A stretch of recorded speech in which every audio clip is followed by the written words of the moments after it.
하나님의 말씀 요한복음 1장 19절부터 28절까지 요한복음 1장 19절부터 28절까지 말씀입니다. 말씀을 우리가 함께 합독하겠습니다.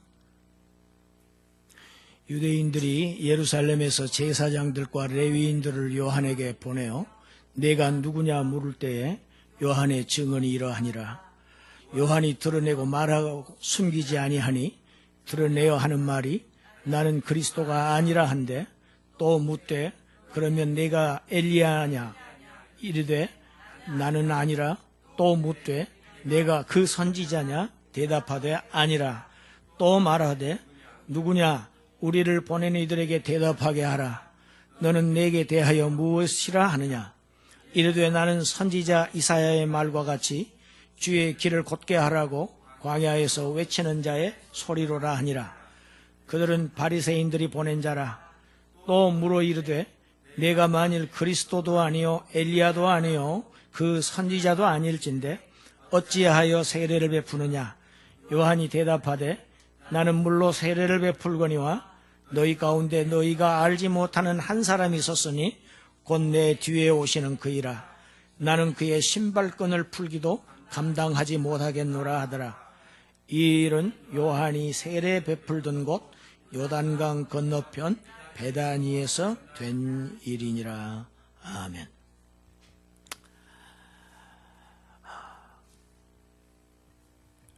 이제 2월이 다 끝나가니까 추위가 좀 이제 끝나가는 것 같습니다. 추위 가운데서도 하나님께서 우리들의 건강을 지켜주신 것 감사합니다. 특별히 우리 권사님 오래 못 오셨는데 이렇게 오랜만에 뵈니까, 오랜만에 나오시니까 더 반가워요.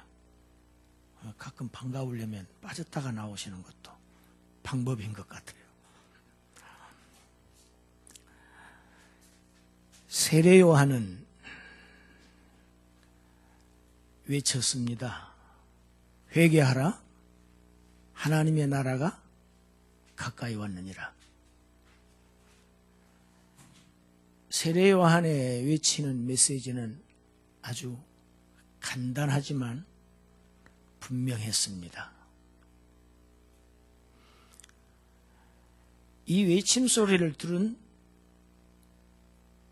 유대인들, 지금 나라 형편이 말이 아닙니다. 로마의 학적 밑에서 시달리고 있는 그들,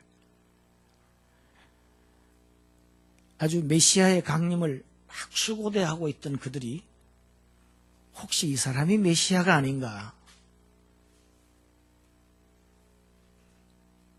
이런 생각 가지고 수많은 사람들이 세례 요한을 따랐습니다. 가만히 지켜보고 있던 예루살렘의 지도자들이 급기야 제사장들과 레위인들로 구성된 조사단을 파견하기에 이릅니다. 19절에서는 이 사람들을 유대인이라는 단어로 표현하고 있습니다. 요한복음에서 유대인이라고 하는 단어는 아주 특별한 단어입니다. 육신적으로는, 혈통적으로는 아브라함의 자손이지만 그들이 하나님의 메시아이신 예수 그리스도를 거절함으로 인해서 하나님의 백성으로서의 자격을 상실한 자들을 요한복음에서는 유대인이라고 표현하고 있습니다. 반면에 그 유대인들 가운데서도 예수를 받아들이고 영접하고 그를 믿음으로써 하나님의 백성된 그러한 사람들은 이스라엘인이라고 표현하고 있습니다. 요한복음은 이 둘을 나누고 있습니다. 그 좋은 예가 조금 더 진행하면 1장 51절에 나오는 나다나엘이라는 사람, 제자입니다. 이 나다나엘을 보고 주님께서 참 이스라엘인이다 이렇게 표현하고 계십니다. 그래서 요한복음에서는 유대인과 이스라엘인은 다른 단어입니다. 파견된 제사장들하고 이 레위인들이 세례 요한에게 다가와서 그의 신원을 밝히라고 다그칩니다. 도대체 내가 누구냐? 요한은 우물거리지 않습니다. 숨기지도 않고 우회적으로 빙빙 돌려서 말하지도 않습니다. 분명하게 얘기합니다. 그의 메시지만큼이나 분명합니다. 나는 그리스도가 아니다입니다. 아니다예요. 유대인들은 요한복음을 쭉 보면은, 또 요한복음 말고도 공간복음서를 보면은 내가 누구냐는 질문을 수없이 합니다. 요한복음 8장 25절에서도 세례 요한에게 했던 오늘 본문의 이 질문을 예수님에게 합니다. 내가 누구냐? 너의 신분이 과연 무엇이냐? 근거가 무엇이냐?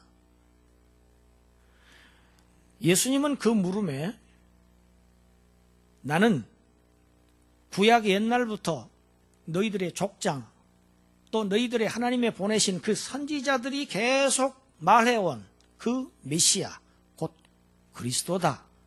이렇게 우리 주님은 분명하게 말씀하십니다. 세례 요한은 나는 그리스도가 아니다고 하는데 예수님은 나는 그리스도다 하고 정반대의 대답을, 동일한 질문에 반대의 대답을 합니다. 요한복음에는 이렇게 우리 주님께서 나는 무엇이다, 이런 자신을 이렇게 선언하시는 것이 7번 나옵니다. 아시는 대로 우리 앞부분에서 우리가 상고했습니다마는 세례 요한은 빛이 아니죠. 이 빛에 대하여 증언하러 온 자라고 했는데 예수님은 나는 생명의 빛이라고 하십니다. 나는 빛이라고 하셔요. 또 나는 부활이요 생명이라고, 나는 생명의 떡이라고 하십니다. 나는 양의 문이다. 나는 선한 목자다. 나는 길이요 진리요 생명이다. 나는 참 포도나무다. 이렇게 7번을 자신의 정체성을 드러내십니다. 내가 누구라는 것을 밝히 드러내십니다. 자신은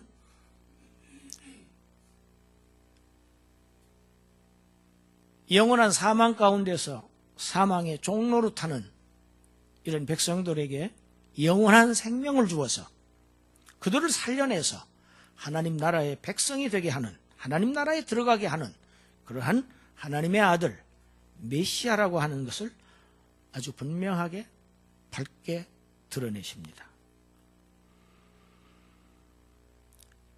어두움에 갇힌 자들은 들어도 알아듣지 못합니다. 이것은 오늘날도 마찬가지입니다. 그래서 의문은 계속되고 질문이 계속됩니다. 가만히 보아하니 내가 하고 있는 모습이 구약의 엘리야 선지자하고 아주 비슷한데 그러면 내가 엘리야냐? 실제로 요한은 엘리야처럼 약대 털옷을 입고 메뚜기와 석청을 먹으면서 가지고 허리띠를 띠고 엘리야와 똑같은 모습을 하고 광야에 나타났습니다. 세례 요한은 엘리야와 똑같이 하나님의 백성을, 타락한 하나님의 백성을 하나님께로 돌아오도록 외쳤던 회개의 사역을 감당했습니다. 그런 면에서 모세는 또 하나의 엘리야입니다. 더욱이 분명한 것은 말라기 선지자가 메시아가 오기 전에 엘리야가 올 것이라고 분명히 예언한 곳이 말라기서 4장 말씀에 있습니다. 우리 말라기 4장 5절 6절을 함께 읽겠습니다. 보라, 여호와의 크고 두려운 날이 이르기 전에 내가 선지자 엘리야를 너희에게 보내리니 그가 아버지의 마음을 자녀에게로 돌이키게 하고 자녀들의 마음을 그들의 아버지에게로 돌이키게 하리라. 돌이키지 아니하면 두렵건대 내가 와서 저주로 그 땅을 칠까 하노라 하시니라. 말라기 선지자는 메시아가 오기 전에 엘리야가 온다고 분명히 예언했어요. 이 말씀 때문에 이 말라기의 예언을 알고 있는 유대인들이기 때문에, 그리고 모습이 아주 비슷하기 때문에 내가 엘리야냐 하고 묻고 있는 것입니다. 그런데 세례 요한의 대답은 역시 나는 너희가 말하는, 너희가 기대하고 있는 그 엘리야는 아니라고 대답합니다. 그러면 내가 그 선지자냐? 여러분, 본문에는 그 선지자라고 어떤 지시대명사를 사용합니다. 그라고 하는 단어를 사용합니다. 일반적인 선지자를 얘기하는 게 아닙니다. 이것은 모세가 신명기 18장에서 기록한 선지자를 의미합니다. 우리 신명기 18장 15절을 같이 읽습니다. 내 하나님 여호와께서 너희 가운데 내 형제 중에서 너를 위하여 나와 같은 선지자 하나를 일으키시리니 너희는 그의 말을 들을지니라. 여호와 하나님께서 모세에게 지금 하시는 말씀입니다. 모세, 내가 내 백성을 애굽에서 구원해냈지. 그랬던 것처럼 내 백성을 구원할 제2의 모세, 제2의 선지자를 보낼 테니까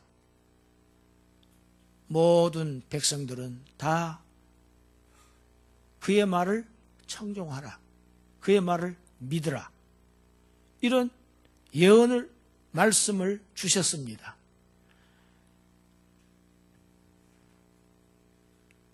이것은 이스라엘 백성을 구원해내신 저와 여러분은 참 이스라엘인인 저와 여러분을 구출해내실 예수 그리스도를 지금 말씀하고 예언하고 계신 것인데, 그 선지자, 모세가 신명기 18장 15절에서 얘기했던 그 선지자가 바로 너냐? 지금 이렇게 묻고 있는 것입니다. 그들은 이 자기들의 위대한 모세가, 지도자 모세가 썼던 이 선지자가 선지자로서 이 땅에 오신 그리스도라는 사실을 모른 채 지금 세례 요한에게 내가 바로 그 선지자냐 하고 묻고 있는 것입니다. 그리스도도 아니다. 엘리야도 아니다. 신명기 18장 15절에서 모세가 이 얘기한 그 선지자도 아니다. 이런 대답을 들은 그들은 답답하기 그지없습니다. 왜냐하면 자기들을 지금 파견한 그 고위층에 가서 이제 보고를 해야 하기 때문입니다. 우리도 보고해야 될 것 아니냐. 도대체 내가 누구인지를 우리에게 말해달라. 계속 다그칩니다. 세례 요한은 이제는 이사야 선지자의 말씀을, 예언의 말씀을 인용해서 자신의 사역을 분명히 합니다. 그 말씀이 오늘 저와 여러분들이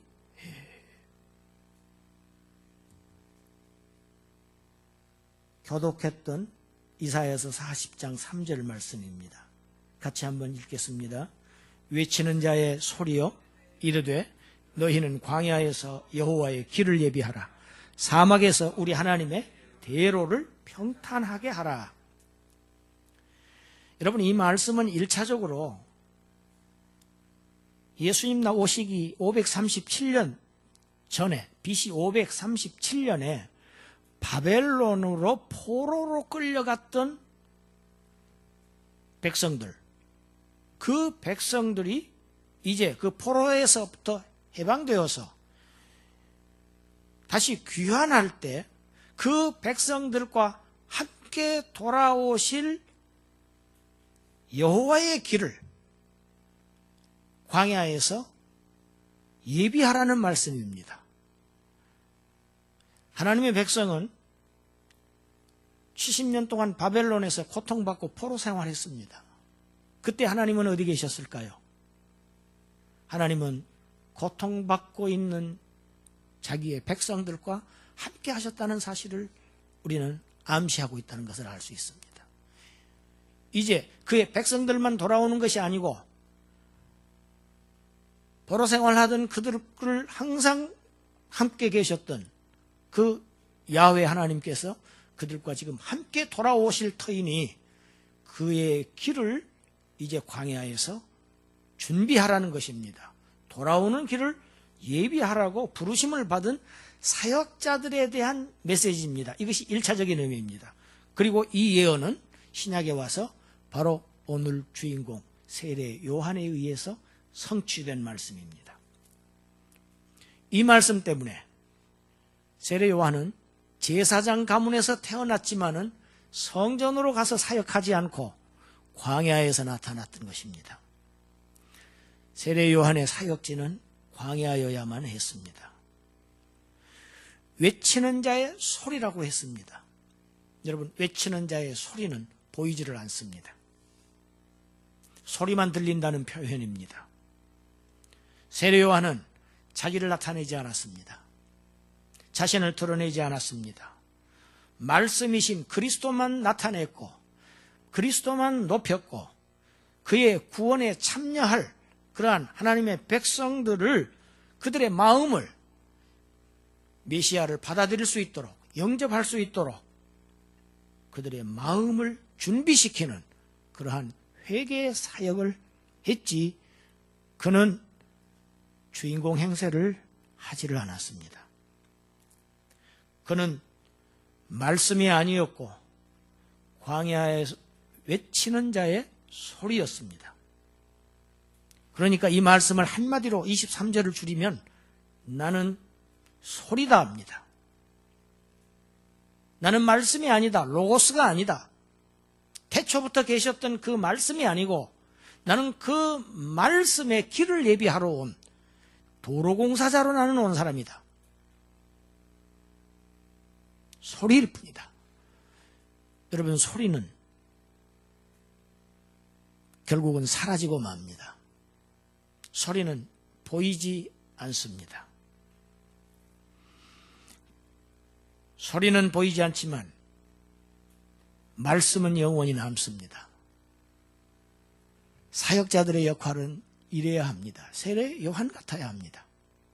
자신을 드러내지 말아야 합니다. 자신이 주인공 행세를 해서는 안 되는 것이 일꾼들입니다.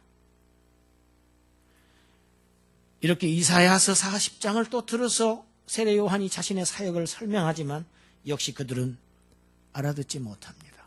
영적인 귀가 어두워 있기 때문입니다. 말라기서, 신명기서, 이제 이사야서까지 말해도 그들은 모릅니다. 영적으로 무지합니다. 여러분, 오늘 본문에서 우리가 눈치챌 것이 있습니다. 영적인 무지는 어디에서 오는가? 결국 성경에 대한 무지에서 옵니다. 성경을 모르면 영적으로 무지할 수밖에 없습니다.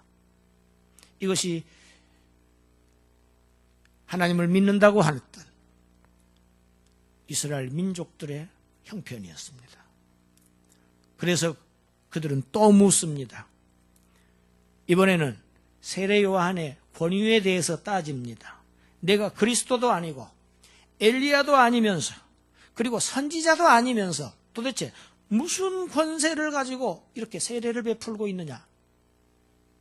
그 권세는 어디에서 나온 것이냐?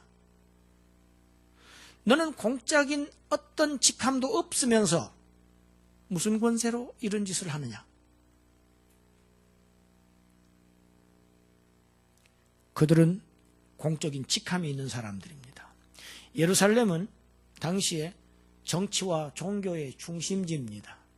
그 예루살렘에는 유대의 공회 산헤드린이 있습니다. 로마는 유대인들을 다루기가 참 까다로웠습니다. 그래서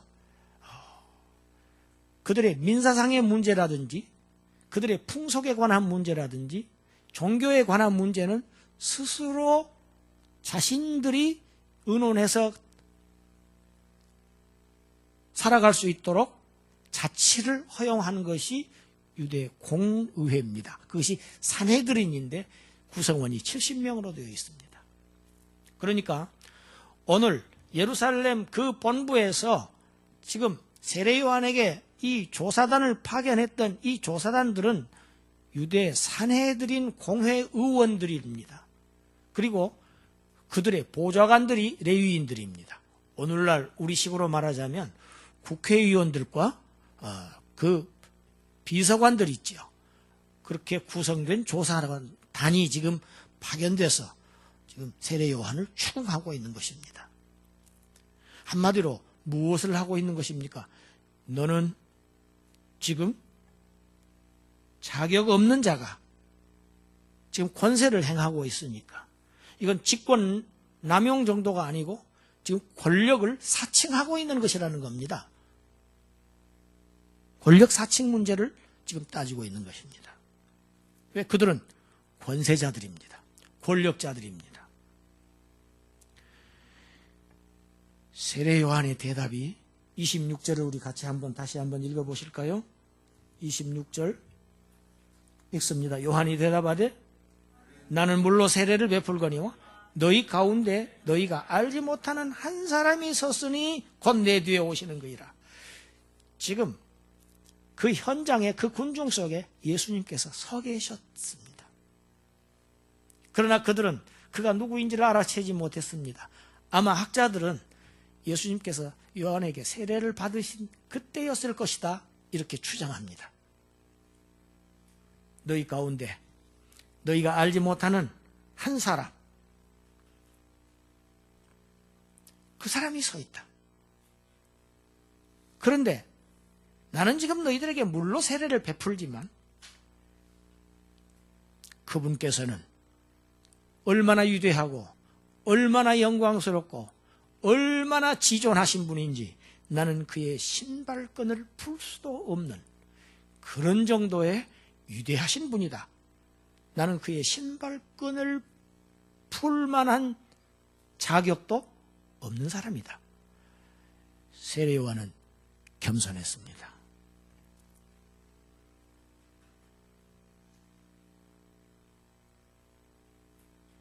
자신의 사역이 물로 세례를 베푸는 사역이 단지 예비적인 사역이라는 것을 분명히 알고 있었습니다. 누가복음 3장 3절에서 우리가 배웠습니다. 세례 요한의 물세례는 죄사함을 받게 하는 회개의 세례라고 했습니다. 죄사함을 준비시키는 준비 단계의 세례가 세례 요한의 물세례입니다. 그렇다는 것을 분명히 요한은 스스로 알고 있었어요. 자신의 하는 일이 지금 완전한 일이 아니고 부분적이고 예비적이고 준비적이라는 지엽적이라는 그런 사역이라는 것을 분명하게 인식하고 있었지. 그러나 자신의 뒤에 오실 그 주인공은 너무도 위대하셔서 자신은 그의 신발끈을 풀 수도 없을 만큼 그에 비하면 하찮은 존재라는 것을, 비천한 존재라는 것을, 자신은 그를 위해서 지극히 작은 봉사도 감당할 수 없는 그러한 높고 위대하신 하나님의 아들 메시아라고 하는 사실을 지금 공개적으로 선언하고 있습니다. 신발끈을 푸는 일은 종이 하는 일입니다. 종이 하는 일입니다. 자신은 그 종의 자격조차도 없다고 지금 표현하고 있습니다. 세례 요한은 소리였습니다. 겸손이 종의 덕목입니다. 종이 교만하면 안 되죠. 종이 선을 넘으면 안 되죠. 겸손해야 합니다. 하나님은 겸손한 자를 쓰십니다. 나는 종의 자격도 없습니다 하는 사람이 종의 자격을 갖춘 사람입니다. 종의 자격은 순종입니다. 우리 주님도 그는 근본 하나님과 본체이시면서도 종의 위치로 낮아지셔서 성육신을 하시고 죄인의 몸으로 이 땅에 오셨습니다. 주님도 성부 하나님께 종처럼 순종하셨습니다. 하나님은 순종하는 자를 찾으십니다. 우리 주님의 겸손과 순종을 히브리서 5장 8절 9절에서 이렇게 말하고 있습니다. 함께 읽습니다. 그가 아들이시면서도 받으신 고난으로 순종함을 배워서 온전하게 되셨은즉 자기에게 순종하는 모든 자에게 영원한 구원의 근원이 되셨다고 히브리서 기자는 우리 주님의 받으신 그 고난과 그 순종이 우리들의 구원을 이루었고, 우리도 역시 고난 받으신 예수 그리스도를 순종하는 자들이 구원을 얻는다는 사실을 히브리서 5장 8, 9절에서 말씀하고 있습니다. 세례 요한은 저와 여러분들에게 겸손을 가르치고 있습니다. 우리 주님은 저와 여러분들에게 순종을 가르치셨습니다. 이 땅에서 오셔서 가르치시는 것이 순종을 가르치셨어요. 세례 요한은 광야에서 외쳤습니다. 내 뒤에 그리스도가 오신다. 그렇게 외치고 천국으로 갔습니다. 이제는 세례 요한은 이 지상에 없습니다. 그리고 주님은 이미 이 세상을 다녀가셨습니다. 이제는 저와 여러분들이 세례 요한처럼 이 광야 같은 세상을 향해서 외쳐야 합니다.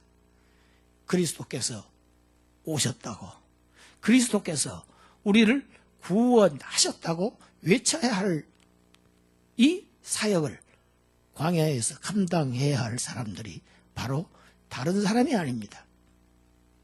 교역자만 하는 게 아닙니다. 이 복음을 받은 자들이 다 이 일꾼들로 지정받았습니다. 이 사역은 특권입니다. 의무인 동시에 특권입니다. 그리스도가 오셨다. 그리스도께서 우리를 살리셨다고 우리가 외쳐야 합니다. 오늘 세례 요한의 겸손과 세례 요한의 광야에서 외침을 통해서, 그리고 그의 순종을 통해서 광야에 복음을 외쳤던 그의 모습에서 우리는 교훈을 얻어야 합니다. 바로 우리가 그리스도를 외치는 그리스도의 종들로서 외치는 자들이어야 합니다. 반드시 해야 할 사역입니다. 세례 요한의 외침이 우리에게까지 효력이 미쳤기 때문에 우리가 구원함을 받았습니다. 그 효력을 받은 사람이 이 외치는 이 책임을 방기한다는 것은 직무유기입니다. 이것은 책망받을 일입니다. 우리에게는 외쳐야 할 책임이 있는 사람들입니다. 우리는 외쳐야 할 특권이 있는 사람들입니다. 이 사역을 귀하게 받아들여서 하나님의 나라에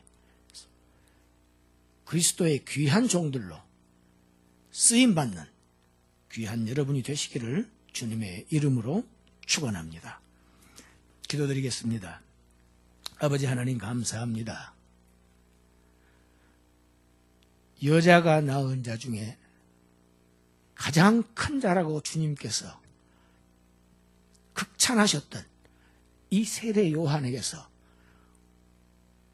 우리가 교훈을 얻게 하여 주시니 감사합니다.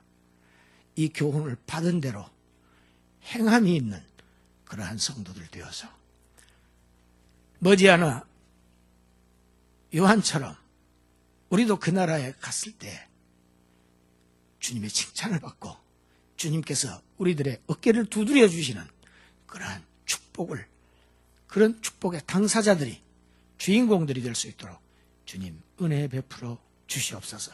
감사드리옵고 예수님 이름으로 기도드리옵나이다. 아멘.